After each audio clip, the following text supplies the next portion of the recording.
Este ano, o Amazonas ganhou uma nova secretaria que vai fomentar a educação indígena e também a educação nos lugares mais distantes e isolados da Amazônia. Com um orçamento de 100 milhões de dólares financiados pelo BID e pelo Estado, o projeto inclui a construção de escolas totalmente sustentáveis e autônomas em áreas rurais, ribeirinhas, com melhores condições de educação por meio do Centro de Mídias. A iniciativa busca fortalecer a educação, aliando a sustentabilidade. Em agosto, a professora e ex-deputada estadual Terezinha Ruiz foi nomeada pelo governador Wilson Lima para ser a secretária-geral da UG-PADEAN II, com status de secretária e com independência. Em fevereiro deste ano, Ruiz, que não conseguiu a reeleição para deputada estadual no ano passado, havia sido nomeada como coordenadora executiva da Unidade de Gerenciamento do Programa de Aceleração do Desenvolvimento da Educação do Amazonas, que agora recebeu status de secretaria. Até então, o órgão era vinculado à Secretaria de Educação do Amazonas. Você vai saber quais são os desafios da educação moderna e o que se espera de levar a educação com qualidade nas áreas mais distantes do nosso Amazonas. Secretária, queria que a senhora falasse primeiramente, depois de tantos anos trabalhando, dedicando o tempo para a educação, qual é a visão que a senhora tem hoje da educação na Amazônia? Muda alguma coisa do início para agora? Bom dia, Álvaro. A gente tem o maior prazer de estar conversando com você. Nós estamos, de fato, com um projeto grandioso. Este é o segundo momento, né? Já tivemos o PADEAN e agora o PADEAN II. Mas para que isso seja implementado, nós temos que estudar todos os índices apresentados pela Secretaria de Educação do Estado e analisar a situação de uma maneira geral. Nós sabemos que a responsabilidade da educação infantil e do ensino fundamental é mais do município. Sim. Mas ainda fica sob a responsabilidade da SEDUC, uma boa parte, porque ainda não foi transferido para todos os municípios a educação fundamental, o ensino fundamental. E isso tem que ser avaliado com muito cuidado. Embora nós tenhamos hoje um número muito grande de professores graduados, professores mestrado, doutorado, os nossos índices ainda são muito baixos. E o que a senhora acha que causa essa distorção, né? Eu sou de uma época em que eu via se falar muito na qualificação dos professores. Eu estou falando aí de 20 anos atrás, no início da minha época, na vida jornalística, fala, não, temos que qualificar os professores, temos que formar professores. Sempre se usou esse discurso, né?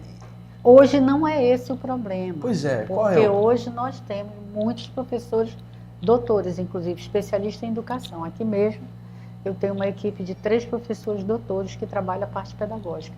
Nós temos vários fatores. Um dos fatores mais agravantes que eu vejo é a cultura do nosso povo.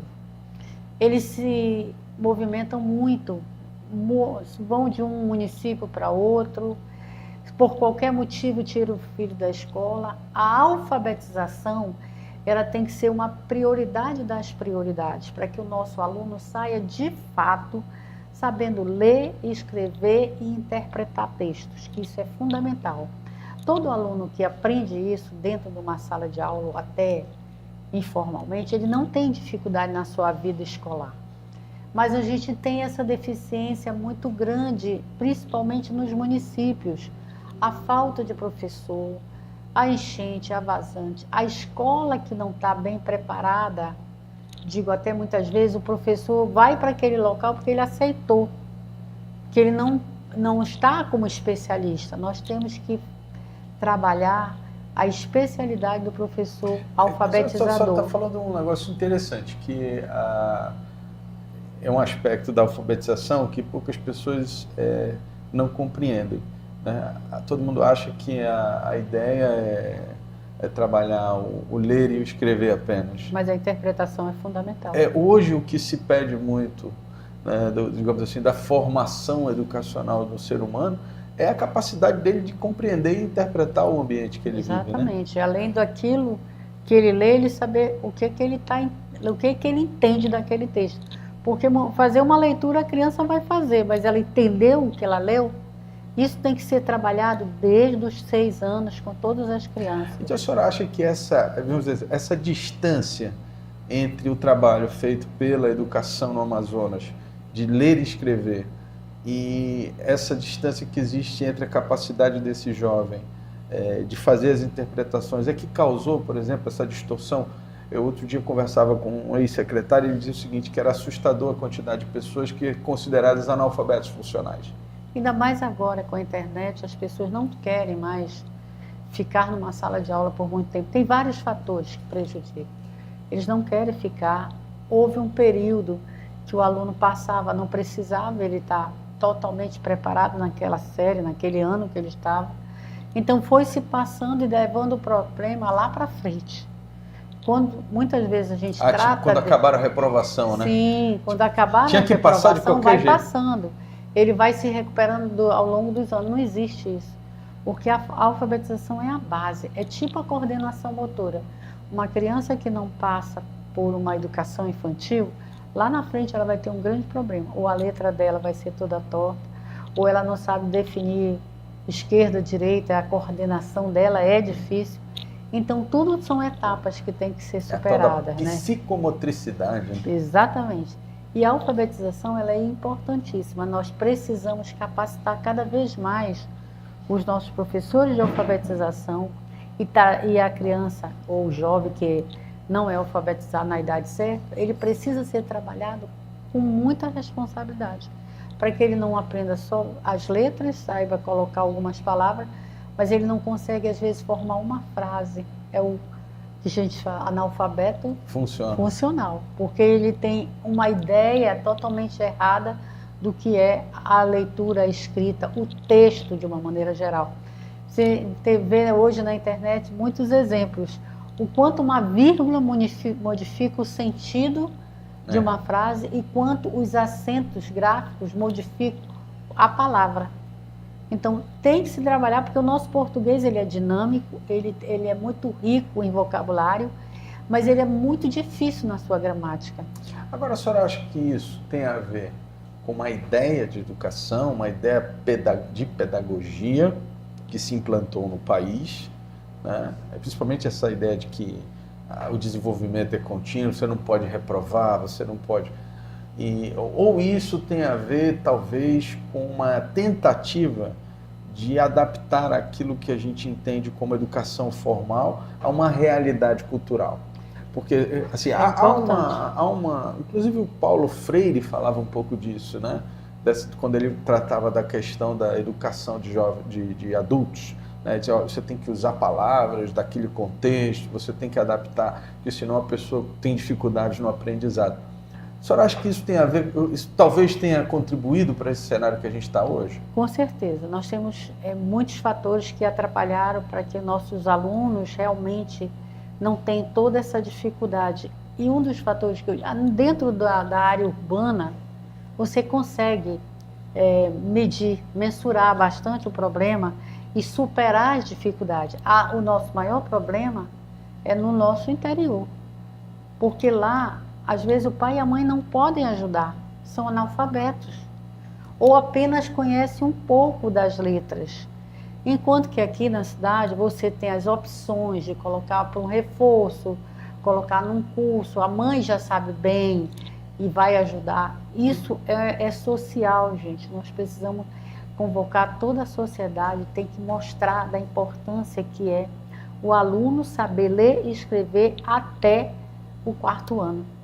Porque ele já entra no ensino fundamental 2 como um aluno que está bem capaz, e capaz de aprender outras disciplinas, que essa é a grande dificuldade. Se você não lê e escreve corretamente, você vai ter dificuldade em história, em geografia. Se você não sabe as 4 operações da matemática, você não vai saber também física, química e a matemática avançada. Então, é cultural que a gente precisa recuperar, porque a cada ano a gente vê, você dá 2 passos para frente e depois 3 para trás, porque continua tendo um índice de abandono e reprovação muito grande dentro da nossa escola pública, né? Isso, dentro desse contexto que a senhora descreveu, o que o Estado, né, eu digo Estado do ponto de vista, seja municipal, estadual, federal, pode fazer do ponto de vista de política pública para fazer esse ajuste? Existe já ajustes nesse sentido? Porque, por exemplo, me parece que essa questão de não poder reprovar continua. Quer dizer, isso não mudou na sua essência. Exato. A gente já entendeu que isso não funcionou, mas a gente, na verdade, não procurou a saída para isso. Tem algumas secretarias que têm esse monitoramento. E cada vez que assume um novo governo, que o MEC começa com uma nova administração, vamos começar a alfabetização para todos. O Amazonas alfabetizado, o Brasil não sei. Nada disso é diferente. Falta o monitoramento e acompanhamento das salas de aula. Se 50% daquelas crianças não estão lendo corretamente, não estão, tem que ser monitorado. A professora também tem que passar por uma capacitação, ser ajudada para que ela consiga aquela turma dela 100% preparada para a série seguinte. Então agora eu queria... Acompanhamento e monitoramento deve ser feito sempre na escola. Isso, então, e aí é que eu queria que a gente tivesse um posicionamento seu sobre esse papel do professor. A gente sabe que é uma classe que tem de fundamental importância. Sim. Eu entendo que, ainda que pesem sobre a questão dos professores, uma série de reivindicações, acho que o professor deveria ganhar muito mais do que ganha, isso é fato, mas é uma classe que sempre foi muito bem observada pelo poder público, em todos os aspectos, né? Desde o investimento de formação e tal. Acho que nenhuma outra classe teve tanto investimento público na sua formação pessoal como a Hoje tem muito investimento. Né? Muito investimento, né? Você não vê isso na área médica, você não vê na área policial, você não vê. Inclusive agora, o Estado, o governador, está oferecendo, já ofereceu desde o início do ano, mais de 1.500 vagas para mestrado para os nossos professores. E também especialização, quer dizer, não vai gastar, o professor não vai gastar. É isso que eu estou dizendo. É aquele investimento que é necessário se fazer. Isso já não seria o suficiente, não diria, talvez, em outro aspecto, para crescer em outras áreas, mas não seria o suficiente para o professor ter a compreensão da necessidade desse patrulhamento, vamos dizer assim, da evolução desses alunos? Com certeza, a secretaria precisa ter esse sentimento de acompanhar e monitorar, porque o que me causa, às vezes, um pouco de desânimo, desânimo não, porque eu nunca me desanimo com a educação, mas de decepção é que quando o professor se especializa, ele não quer mais ficar na sala de aula. Ele quer galgar outros cargos. Ou ficar numa secretaria, numa coordenação. Isso é ruim. Isso não é bom para ninguém. Porque o investimento é para aquele professor dar o resultado. E o resultado é o aluno.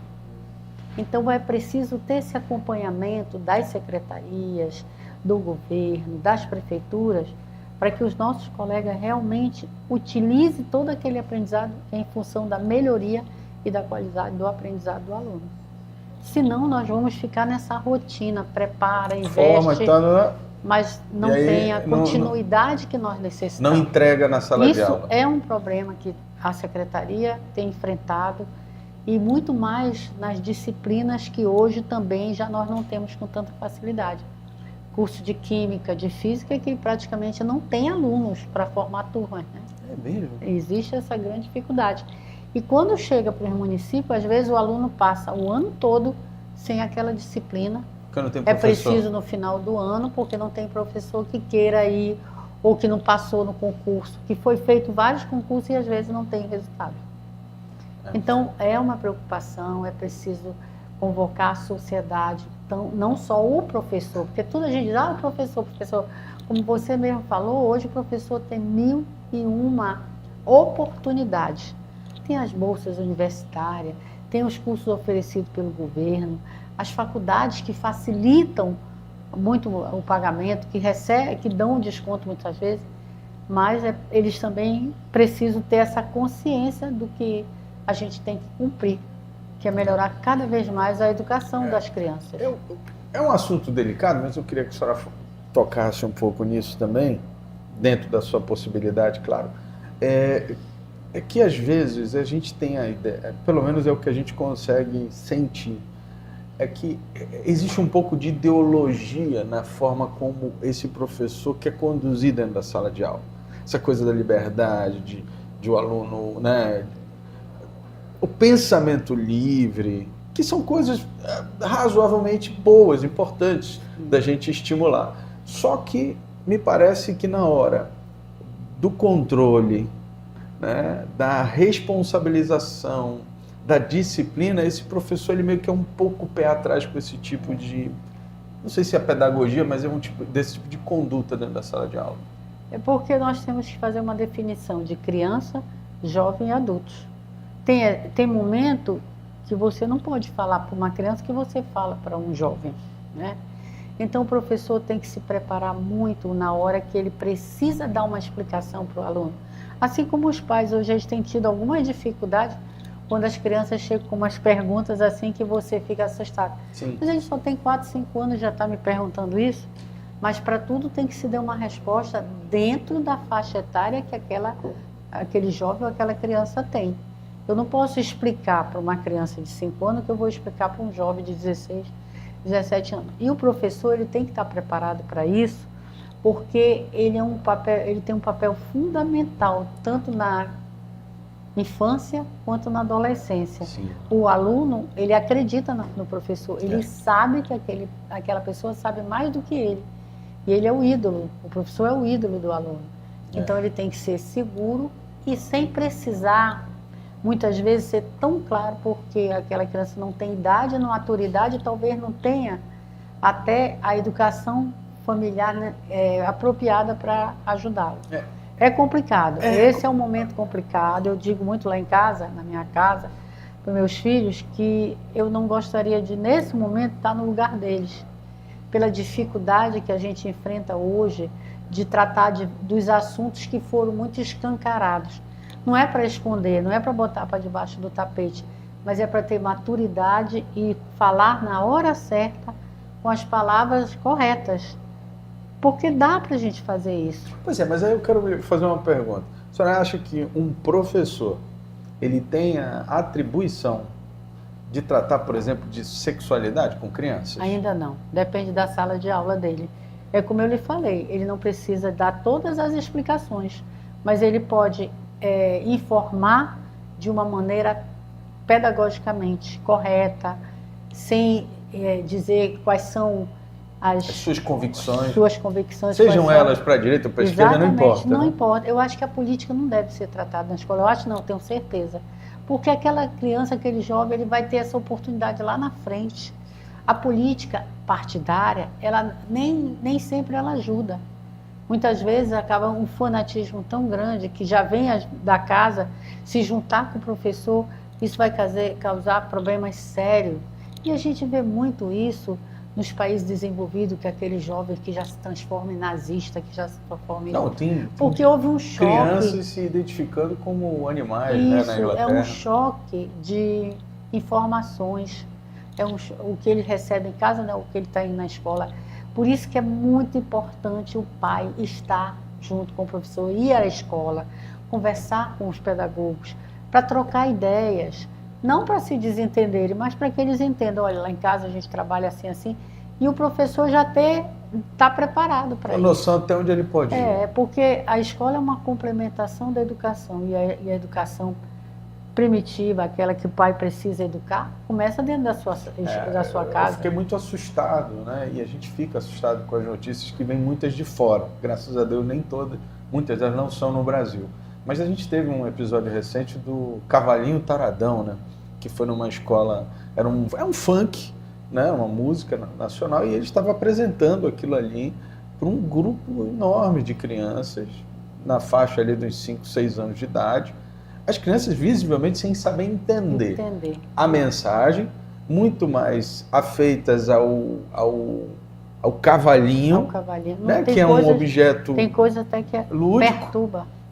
E aí você via claramente uma intenção de devagar você ir inserindo na cultura daquelas crianças uma cultura que talvez não seja a responsabilidade da escola. Essa é a discussão. Tem que ter, Álvaro, muito cuidado com quem você recebe nas escolas. Nem sempre aquilo ali é necessário ser apresentado para aquelas crianças.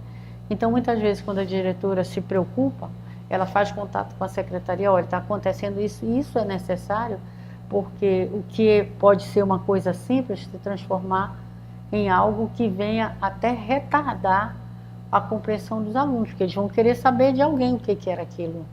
E se não tiver a pessoa certa para informar? Já fica a dúvida na cabecinha da criança. Hoje, dentro dessa confusão, que realmente é uma confusão e é difícil de você resolver. A senhora, como pedagoga ou educadora de tantos anos, qual é a sua visão de como tratar essa questão? Tem gente, para contextualizar melhor, tem gente que entende que professor de matemática é para ensinar matemática, de português é para ensinar português, né, de física para ensinar física, de química para ensinar química, e que esses professores não teriam, digamos assim, a função e a atribuição de ficar falando sobre temas políticos ou até mesmo da vida pessoal do jovem, da criança. O ideal, Álvaro, é que ele dê sua aula, fale as coisas necessárias daquele momento, mas não levantar temas que não está incluído dentro do seu planejamento. Porque tem professores para isso. Tem um pedagogo, tem um professor de história, de religião, tem professor para isso. E se ele começa a levantar vários temas, ele também vai levantar a curiosidade dos seus alunos para fazer outras perguntas. E muitas vezes aquele professor, ele é um líder daquela sala, e o que ele disser vai se tornar verdade, seja lá qual for a palavra dele lá, o que ele informou. Então, a senhora é contra essa ideologia? Eu acho que não há necessidade disso. Nós não precisamos estar levantando temas para discutir, nem falar de política na sala de aula, principalmente no primeiro segmento. O segundo segmento já é aquele jovem que está despertando, ele pode até fazer algumas perguntas. Mas se não é da disciplina, não tem necessidade, eu não vejo porque ele tem a família em casa para responder. Ele tem a pedagoga, então se ele não quer tratar do assunto, chama a pedagoga, olha, a turma me questionou, eu preciso dar uma resposta e eu tenho certeza que vão se ajudar. Mas isso tem sido um problema muito sério. Eu recebo de vez em quando amigas minhas que me ligam, olha, tu acha certo, o professor da escola tal, ele estava falando que a menina começa cedo a namorar e que isso e aquilo. Eu falei, ó, não é o momento. Eu acho que esse momento tem que ser falado lá na casa dela, ela tem que sentar. Mas também a gente tem que Álvaro, uma coisa que está muito ruim na nossa sociedade, está muito difícil, é a família. A desagregação familiar trouxe vários outros problemas e outros desmembramentos. O pai separou, a filha ficou com a mãe casou com outro, não quer o filho, é um exemplo, né? Aí ela vai viver com uma tia, com uma avó que não está nem preparada ainda, que tem ainda aquela ideia antiga que vai até... Alguém vai ocupar aquele espaço de informar ela. Completamente. Então, a sociedade como um todo está difícil. E a gente tem que ter cuidado e zelo pelas nossas crianças. É assustador o número de crianças maltratadas, mortas pelos próprios familiares, ou então usadas sexualmente. A gente precisa se preocupar com isso, né? Muito bem. Depois da gente falar um pouco sobre essa parte mais filosófica da educação, eu queria falar um pouco, então, das ações. A senhora está assumindo agora o PADEAN. Eu queria que a senhora primeiro explicasse o que é isso para as pessoas, né? Como é que isso se encaixa dentro da estrutura do sistema de educação. Pois não. O PADEAN é uma unidade gestora que o Estado criou para trabalhar em parceria com o Banco Interamericano. De que maneira? A gente faz um levantamento dos índices de aprovação, reprovação, de melhoria, falta de escola, pedagogicamente, e aí o PADEAN prepara um projeto e esse projeto vai para o BID, para o Banco Interamericano, para ser avaliado pelos especialistas, porque O BID ele tem especialista da saúde, da educação, da habitação, porque nós temos outro convênio com Sim, ele. sim. Então, este ano o governador resolveu, ela fazia parte, essa unidade, da SEDUC, diretamente ligada à SEDUC. Hoje, a unidade gestora PADEAN, que é Programa de Aceleração do Desenvolvimento da Educação do Estado do Amazonas, ela é uma unidade gestora com independência, mas trabalhando em função da educação. Sim. Tanto que a gente faz as reuniões com a equipe técnica da SEDUC, com a secretária, com as subsecretárias, para elas nos indicarem as dificuldades e a gente incluir no nosso projeto. Então, para o próximo ano, porque hoje, esse ano, é a elaboração do projeto e enviar para o BID. A carta autorizando o empréstimo foi em abril de 2023 aprovada. Esse período todo, nós temos um ano aí para desenrolar tudo isso. Então, o que está proposto para o PADEAN? A construção de mais centros de tempos integrais. Os 7, né? Os 7, que são 20, teremos 2 modelos, 24 salas e 12 salas, de acordo com as demandas verificadas pela equipe da SEDUC. Como um exemplo, lá em Tapauá, nós temos uma dificuldade muito grande na comunidade. Então, para lá, a gente já vai colocar a escola de acordo com o número de salas de aula necessário. E dentro do PADEAN 2, que é como nós estamos chamando, Unidade Gestora PADEAN 2, o governador Wilson Lima destacou 2 escolas diferenciadas. Uma é a escola indígena, porque nós temos mais de 1.000 salas de aulas com necessidade em comunidades indígenas, em tribos, em locais onde só os índios moram. São Gabriel, por exemplo, vai ter 2 escolas indígenas que, de acordo com a Secretaria de Educação, de acordo com a SEMAS e de acordo com a FEI, a Fundação Estadual do Índio, se verificou que naquelas comunidades não tem escola e tem crianças e jovens que precisam estudar. Serão 4 salas, cada escola dessa. Se houver necessidade, pode ter a 5ª. Está previsto entre 4 e 5 escolas. E a Escola da Floresta? Nas unidades de conservação, geralmente elas ficam afastadas dos municípios. Ficam dentro daquelas áreas, mas não próximo do município. Então o governador, vendo a necessidade, também incluiu no PADEAN 2 as escolas da floresta, que ele já até começou uma em São Sebastião do Atumã, já está em andamento. Lá, todas essas escolas, tanto os 7, Escola da Floresta e Escola Indígena, elas serão autossustentáveis na questão ambiental. Luz, energia solar, aproveitamento das águas pluviais, poço natural, transporte natural, principalmente na Escola da Floresta e na Escola Indígena. O governador quer dar todas as condições para o aluno poder passar a semana, se for o caso, e o professor também, porque vai ter instalações para os professores morar e tudo. E é uma preocupação, se for muito distante, acaba atrapalhando. E é uma preocupação do governador, e tanto que a nossa equipe pedagógica está trabalhando com a equipe da SEDUC na formação dessas crianças, aproveitando o perfil econômico de cada local, a cultura de cada local. A gente esteve conversando e reunindo tanto com a FEI quanto com o Conselho Indígena, e eles se preocuparam muito de que a gente possa colocar lá a língua nativa. E nós vamos fazer um esforço muito grande. Claro que não é fácil, porque muitas vezes aquela pessoa que conhece bem a língua, ela não está preparada para dar uma escola. Então vai ter a língua portuguesa, mas vai ter a língua nativa também. Para que a gente possa não só preservar a língua, mas a cultura daquele local. É um grande desafio, porque nós sabemos que o índio ele não fica só num lugar, né? Muitas vezes ele se movimenta muito grande. Mas no momento que ele tem uma estrutura, eu acredito que ele vai valorizar o aprendizado dessas crianças. Eu entendo que a unidade gestora é como se fosse um departamento de projetos que aceleram essa ação. Ela está com o mesmo nível de secretaria, trabalhando em função do projeto principal, que é a construção da escola, formação de professores, melhoria da qualidade de ensino. A gente trabalha aluno, professor e infraestrutura. São os 3 pilares daqui. Muito legal. Essa escola indígena é interessante, e principalmente a Escola da Floresta, porque elas suprem uma característica da nossa região.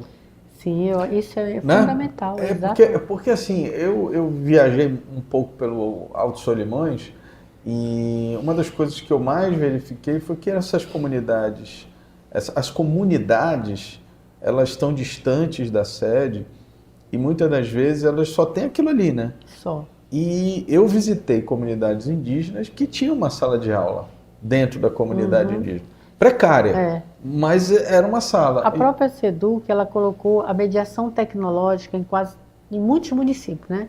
Mas ainda há um déficit muito grande. O que é a sala mediadora tecnológica? É aquela sala que retém uma antena, que as aulas são gravadas aqui no CMEA, não sei se vocês já conhecem, Sim, e elas são transmitidas através de satélite para as salas de aula. Mas há uma dificuldade, porque tem um professor lá, que é mais ou menos o monitor, que vai atender aquela clientela de lá com as aulas daqui. Quando esse satélite não funciona, não tem aula. Muitas vezes eles têm uma aula por semana por dificuldade de transmissão. Isso é um problema. Até isso, da região. muito grande. O governador incluiu, inclusive na nova proposta dele, uma melhor conectividade de todas as mais de 600 escolas que eles Vocês têm. vão trabalhar nisso também? Vamos trabalhar. A melhoria da conectividade. Inclusive o CMEA está incluído a modernização. Nós vamos construir mais, não é auditório, estúdios para que eles possam atender mais turmas. Ou eu vou lhe dizer assim, eles têm ainda dificuldade de 7 estúdios. Nós vamos construir 4 para eles, para ampliar o atendimento e as gravações dele. E vamos trabalhar a conectividade para todas as unidades de ensino. E até atualmente a gente já teve essa informação, que houve uma licitação onde trabalha também a conectividade. A gente vai na complementação, porque dentro das escolas tem um laboratório de informática, que todo o material de computadores, toda a parte tecnológica é comprada pelo PADEAN, com recurso do PADEAN. Assim como o laboratório Maker, que são aqueles laboratórios de robótica, fazer parte do nosso trabalho também. Nós também vamos comprar para instalar. Agora, além dessas novas escolas que terão o laboratório de tecnológicos, nós vamos colocar mais 100 laboratórios em outras escolas já existentes, mas que não tem o laboratório Maker, que é uma prioridade do governador.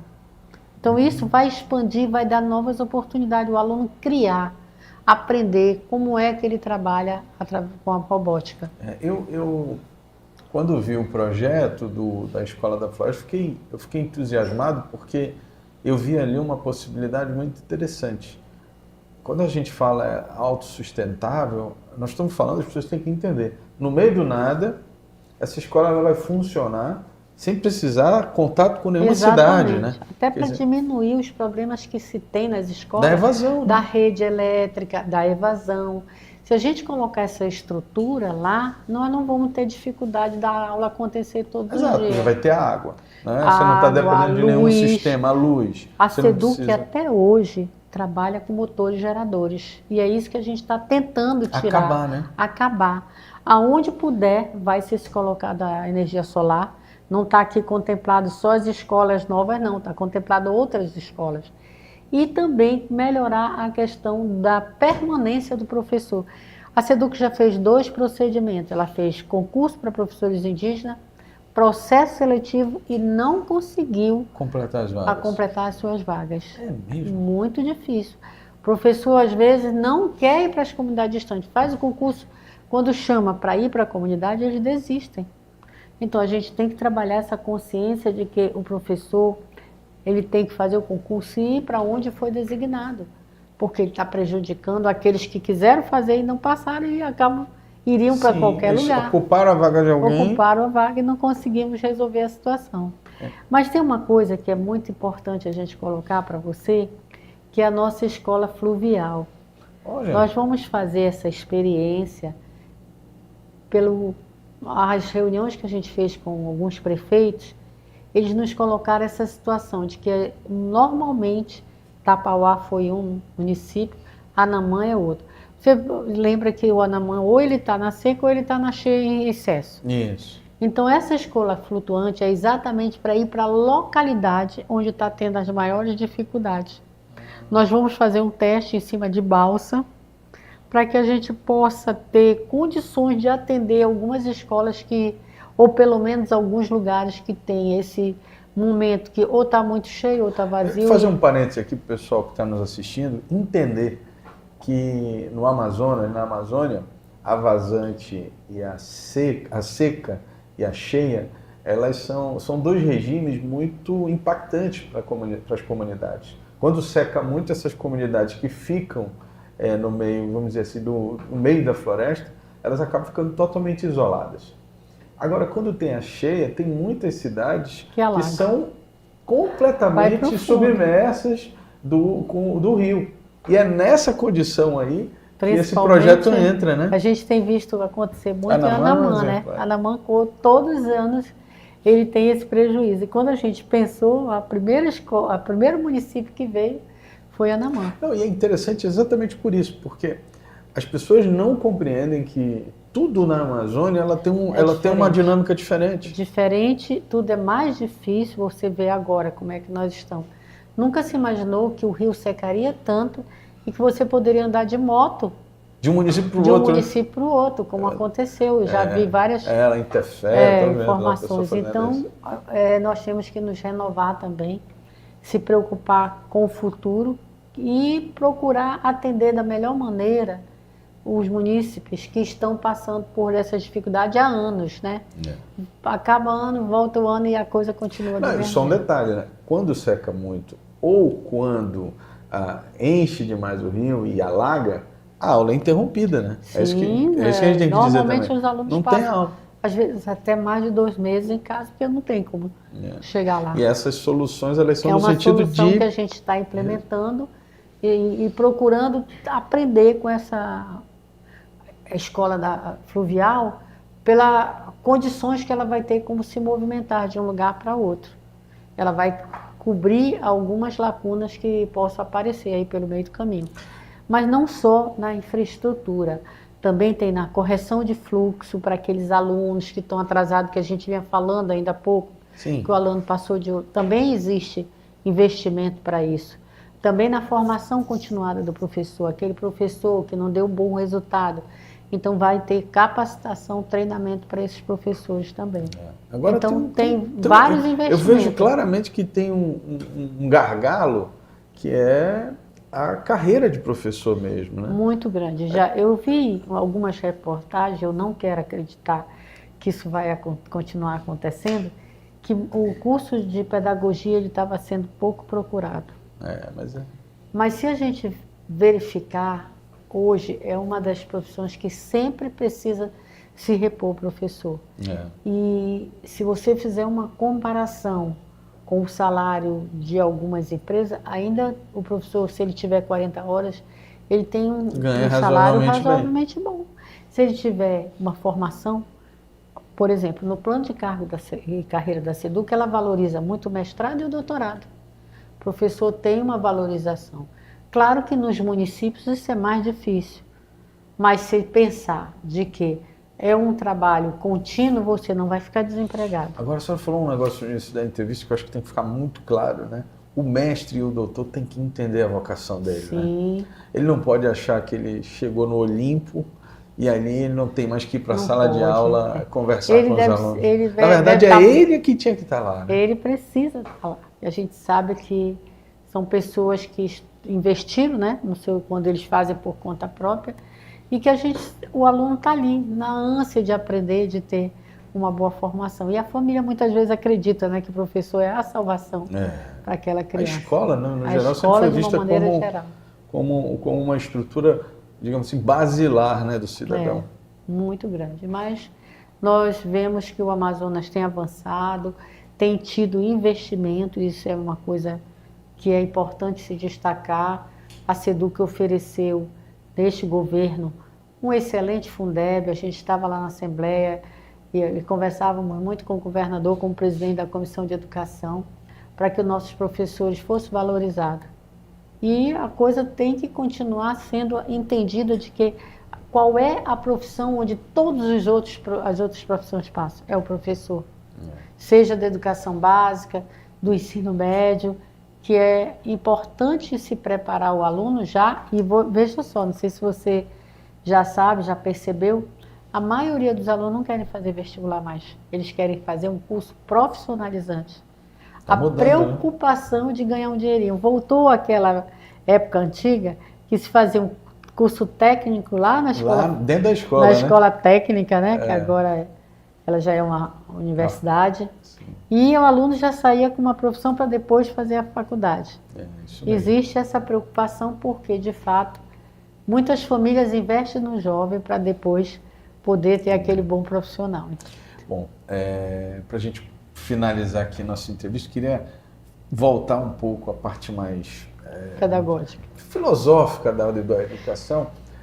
A gente falou de tudo, falamos da questão ideológica nas escolas, que no sentimento, acho que da maior parte da sociedade, tem sido ruim, né, essa politização das escolas, o uso dos jovens, agora essa tentativa de entrar, digamos assim, na parte mais básica da educação, que é a criança, né? Então, tudo isso para a gente assusta muito, mas são tentativas, né? Na verdade, eles nunca conseguiram de forma organizada, sempre são tentativas ali, a gente tem que ficar, obviamente, cada vez mais vigilante. Por outro lado, quando a gente fala, ouvindo a senhora falar sobre a educação na Amazônia, esses projetos todos diferenciados, tentando compreender a realidade da Amazônia, a gente vê também que a gente ainda tem uma estrada longa para chegar, né? Muito. Para percorrer, né?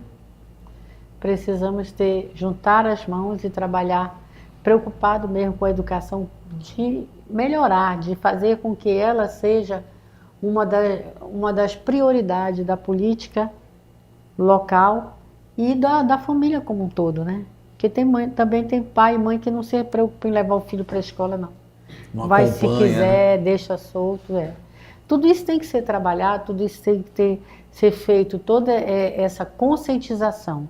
Os nossos colegas professores, cada vez mais melhorando a sua formação, não deixando a criança sem essas aulas que são tão importantes, a família ter um compromisso e os políticos, de uma maneira geral, investir na educação.